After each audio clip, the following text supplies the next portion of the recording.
Manda aí que eu abro aqui.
Hello, everyone. Welcome to Approaching Your Future. This time with your host, Victor Ribeiro. Unfortunately, Donna Khan cannot be here today, but we can go on this time without the fun, I guess. It's a pleasure to be with all of you here today, in which I'm going to be talking about how to learn English with TV shows. I'm actually really excited to talk about it because I love TV shows even more. I'm a big fan of Friends and a big fan of different Netflix shows, and it's really good to know that you can not only learn a lot of English through these TV shows, but also learn a lot about the American culture. So let's get started. And like Donna says, with no further ado, hello, everybody. Welcome to Approaching Your Future with your host, Victor Ribeiro, where we take steps forward, actually, towards your goals. Sorry, Donna, if you're listening to this. And today we'll be discussing learning English through TV shows. So, anyways, guys, like I was saying, as many of you know, my name is Victor. I've been an international student for a major part of my life, to be quite honest with you. This will be my ninth year.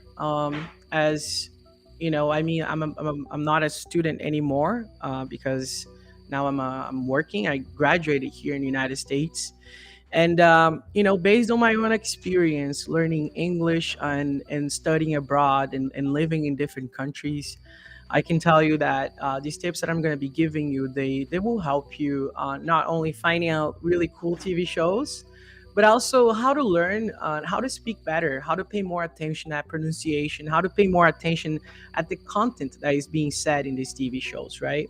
So one of the first things that I wanted to say is that whenever you're a new English learner or whenever you're learning any sort of new language, is it's truly important for you to pay attention at three different concepts, right?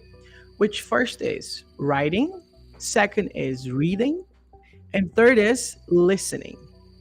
And a lot of times, people are not really able to evolve the three of them and progress on the three of them simultaneously, right?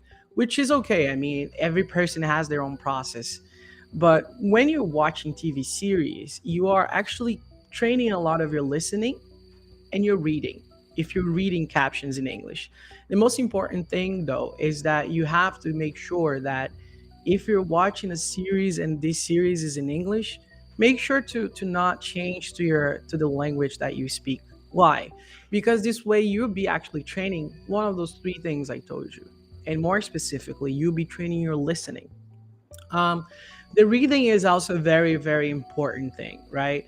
And when we're talking about the reading, a lot of times people say, hey, like, how am I supposed to train my reading when in reality I'm watching it and I'm reading the captions in my native language? I mean, the response is actually right there.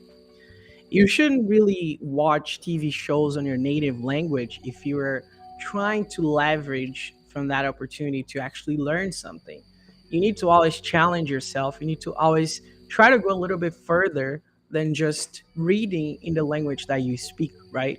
So, my second tip for you to really, before you really start learning through TV shows, is to pay attention at that, to make sure that you're training your reading skills by watching in a language, watching your series in a language that is not necessarily the one that you're familiar with. So these two things, right, listening and reading, you can take a lot of advantage as you are watching TV shows. And if you're really trying to learn English through these TV shows, by paying attention on these two things, you will have a lot to take away from when you're watching TV shows, right? So definitely advise you on paying attention on those two things. Another thing that is also very important is to, you know, it's not just, of course, that if you're watching a TV show, you naturally choose a TV show that is preferred by you, like that you like. And that's very important. But also, don't just stay limited to your comfort zone, which means that in addition to watching TV shows that you like, watch TV shows that are not necessarily the ones that you enjoy. Why? Because this way you really focus on the information, and this way you actually try to understand. So, in addition to really being exposed to something new, you'll be really forcing yourself to learn and to listen more and to read more, because you're trying to make a sense out of something that you are not necessarily familiar with, right? So that's another tip on how you can actually learn English through a TV show. I actually have a good story to tell too, and well, like I said, I'm a big fan of Friends, and the TV show, right? And something really interesting that I've noticed when I started living here in the United States is that a lot of international students are really they're big fans of the show Friends, right? And I've always been a fan, and my family also has always been a fan, but more specifically my mom. My mom is crazy about Friends, right?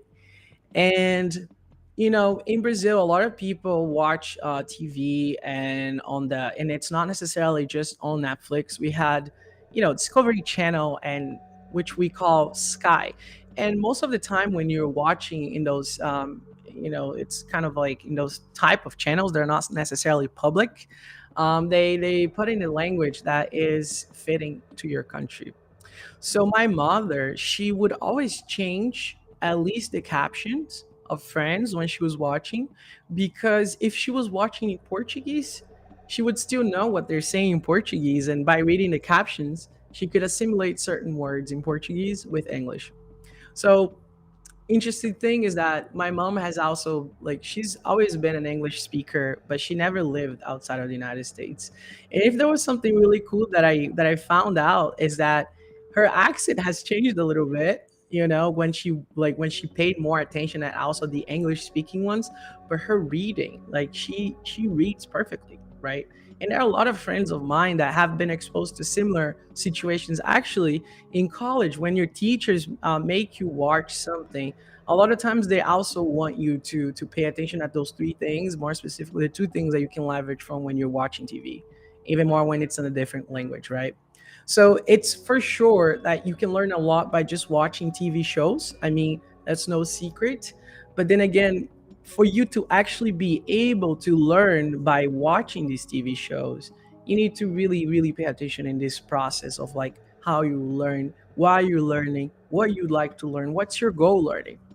So Another really interesting thing is that in addition to being able to learn so much, um, you also can learn interesting expressions, right? Um, so Friends was very known for its quotes, and it has a lot of memorable quotes. I mean, if you really watch Friends, you probably have heard Joey saying, "How are you doing?" Or "How are you doing?" And those things are really interesting to learn because it's kind of like an inside joke in my point of view. So I'm going to share my screen here. And if you're not just listening, if you are actually um, watching this video as well, I encourage you to open your screen, right? Actually, I might not be able to open my screen. Let me see. No. Oh, I'm so sorry, guys. For some reason, I'm not being allowed to share my screen here, but it's okay. I can definitely tell you guys a few of the expressions that are very famous on Friends. And you can let me know in the comments what you think, or if you have your own favorite expression from this specific TV show or from any other different TV show. Okay. So, Rachel, who's also very known on Friends, she would always say, "Well, maybe I don't need your money." Wait, I said maybe.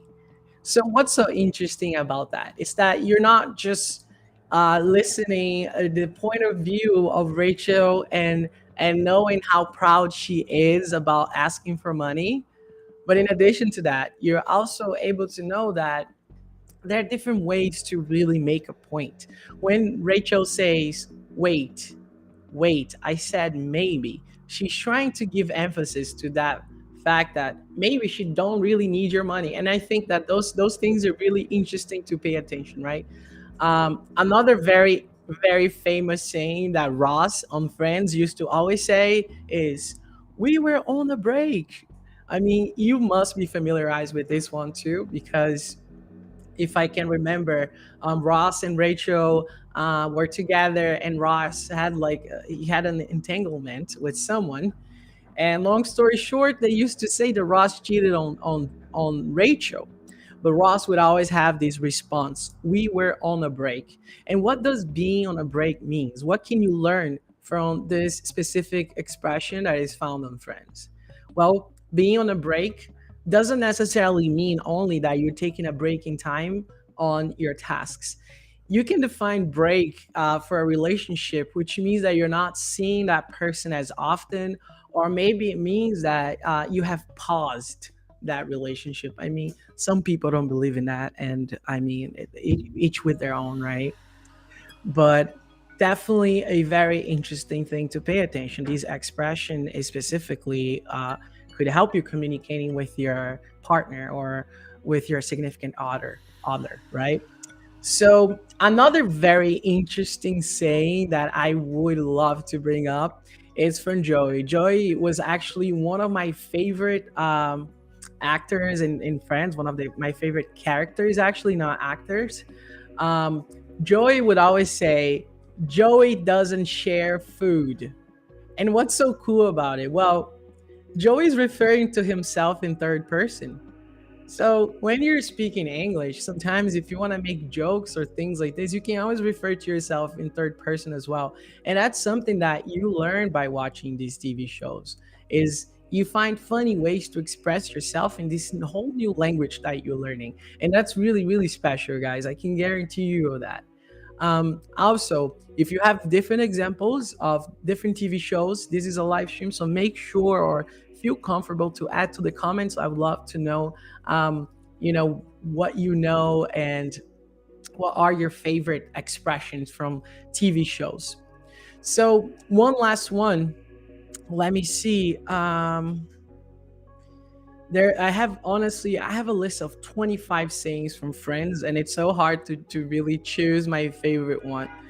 Um, but there is another one. "I wish I could, but I don't want to." And that used to be Phoebe used to say that pretty often, actually. Um, and in this specific quote, Phoebe established early on that she had no qualms about saying no to favors such as helping put together furniture. So it's like that funny situation where you want to help your friend that has helped you before, and you don't necessarily want to say no, right? So Phoebe would use that opportunity to say, hey, I wish I could, but I don't want to. It shows a little bit more of empathy. I mean, it shows empathy towards like the needs of whoever she was supposed to help, but at the same time, it becomes very very clear that the person don't want to do that, right? So between that and many other things in different series, I mean, if you are also interested in finding other funny ways to communicate or other funny things, like always watch comedy. I always recommend you to do so. Maybe not necessarily only comedy shows, but stand-up comedy is also really really fun and really really good for you to learn English.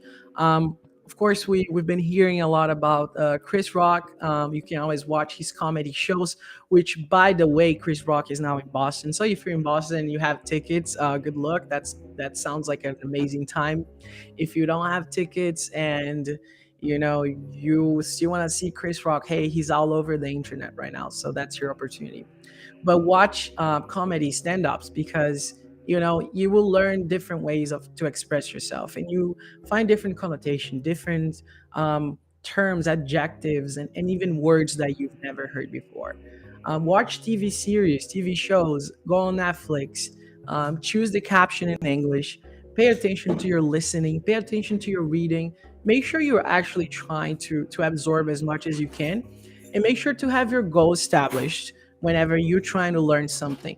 Because if you're just there to learn, you will learn something. But when you know exactly what you're learning, or when you plan what you would like to learn, it's more rewarding. It's like a mission accomplished, right?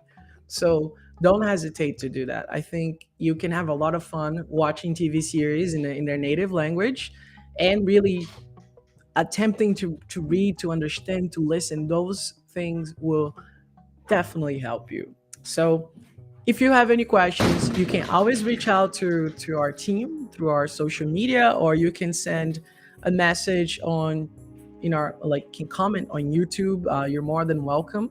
But this will be it for today, guys. I'm glad that a few of you stuck around here. Thank you for listening. Here I'm only sharing my insights, and like I said, I've been an international student for a major part of my life, and I can tell you that these tips that I just gave can truly help you getting where you want to get whenever you're trying to learn English, or whenever you're trying to learn something specific about a language, right? Not necessarily English, because if you want to learn Spanish through telenovelas or like soap operas, you're also good to do that. All what matters the most is that you're trying to learn, and that you know your goal, that you know where you want to be, and that you keep yourself consistent to everything that you want to do. When you're watching a TV show, make sure you're being consistent and watching as much as you can to really learn, because the only thing that will actually bring you results is by practicing and being consistent. All right, so we'll be wrapping up for now. Thank you so much for tuning in, and hey, like, we're always happy to be here and to give you tips. So always feel free to reach out to us. Okay, we're on social media, where our Instagram is instagram.com/approach_USA. The same goes for Facebook. And if you would like to check our website, feel free to go to approachusa.org, where you can find a lot of interesting blogs, much more resources, which, by the way, they're all free. And you can also find more of our podcasts. Thank you so much for listening. And that's it for today. Thank you for tuning in into Approaching Your Future with your hosts, Dana Khan and Victor Ribeiro, this time with Victor Ribeiro only, and where we discuss different cultural aspects of life in the United States. Until next Friday at 2 p.m. And don't forget to like, subscribe, and turn notifications on. Make sure to follow us on Instagram at approach_USA to keep up with all the latest updates. All right. Thank you so much, everyone. Have a blessed weekend. Have a great Friday. Enjoy the weather and watch a lot of TV series, and let us know your results. All right. Bye bye.